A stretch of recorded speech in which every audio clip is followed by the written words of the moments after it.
Because not even God takes that stance with us. And He is a lot bigger and a lot smarter than we are. Every day, in many ways, God tells us and shows us that He loves us. He does not leave it to chance. He knows we need to be reassured of it all the time. Those who are believers and followers of Christ know by experience that the Holy Spirit gives daily affirmation of God's love. Husbands and wives need to get into the habit of expressing their love and appreciation for each other on a daily basis. Living under the same roof and sharing the same bed are no proof of love.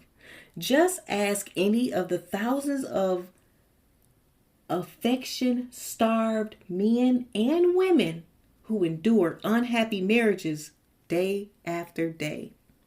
Love is fed by love, not time.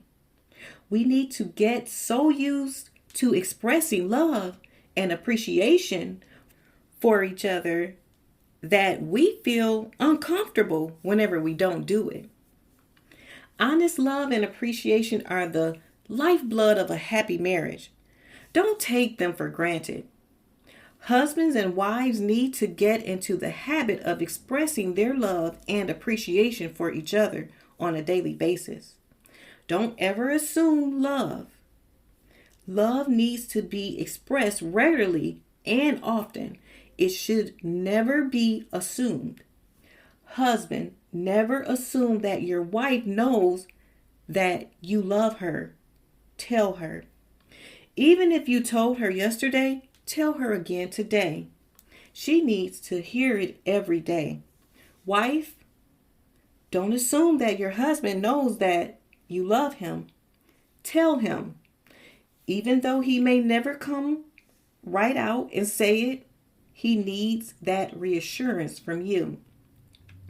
No matter how tough and strong he may appear on the outside, he still needs you to tell him that you love him. We humans have a built-in need to be affirmed in this on a daily basis. Where love is concerned, there is no room for assumption.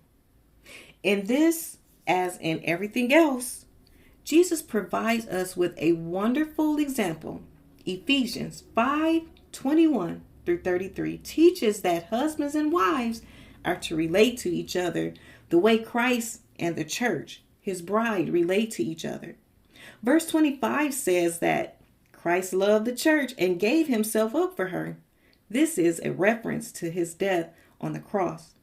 In John 15, verse 13, Jesus told his followers, "Greater love has no one than this, that he lay down his life for his friends." Jesus' death on the cross for us was the greatest expression of love in history. Even so, Jesus never assumed that the example of his death alone would be enough to keep us assured of his love for all time. He knew that we needed daily reassurance. This is one reason why after his resurrection, he sent the Holy Spirit to dwell in all who believed in him. As recorded in the Gospel of John, Jesus refers to the Holy Spirit as a counselor or comforter. See John 14, verse 16 and 26, 15, verse 26, 16, verse 7, KJV. The Greek word is parakletos, which literally means one who is called alongside. One important role of the comforter is to comfort or reassure us on a daily basis of Christ's love for us. This is what Paul was referring to when he wrote, "God has poured out his love into our hearts by the Holy Spirit, whom he has given us." Romans 5, verse 5b. For those who believe and follow Christ, the Holy Spirit resides permanently in their hearts and lives as a continual reminder of the love of God. Jesus gives us constant reassurance of his love. He never assumes that we know it. Neither should we ever assume that our spouses know that we love them. Love may indeed spring eternal, but our expression of it needs to be refreshed every day. We need to say it to our loved ones, and we need to hear them say it to us. Once or even once in a while is not enough. Here's an example. Suppose a husband bought his wife a nice car as an expression of his love for her. She is so excited and overjoyed with it, and he is pleased to be able to provide it. A few days later, she asks, "Honey, do you love me? I bought you that car, didn't I?" Several months later, she asks again, "Honey, do you love me?" Again, he replies, "I bought you that car, didn't I?" A year goes by, then another, and it is always the same thing. Finally, 15 years later, the wife asks, "Honey, do you love me? I bought you that car, didn't I?" Love may indeed spring eternal, but our expression of it needs to be refreshed every day. Doesn't that sound ridiculous? Yet this is not too far from the truth with many marriages. Some people go weeks, months, and even years with no tangible expression of love from their spouses, either verbal or otherwise. In our minds, yesterday's act of love does not necessarily carry over to today.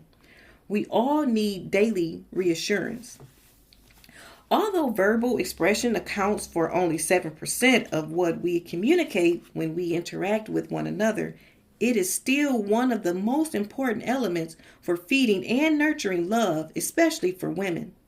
Men thrive on what they see, women thrive on what they hear, and both thrive on what they feel. Words reinforce actions, and women need to hear words of love, affection, and appreciation from their husbands. Most men don't spend enough time simply talking to their wives.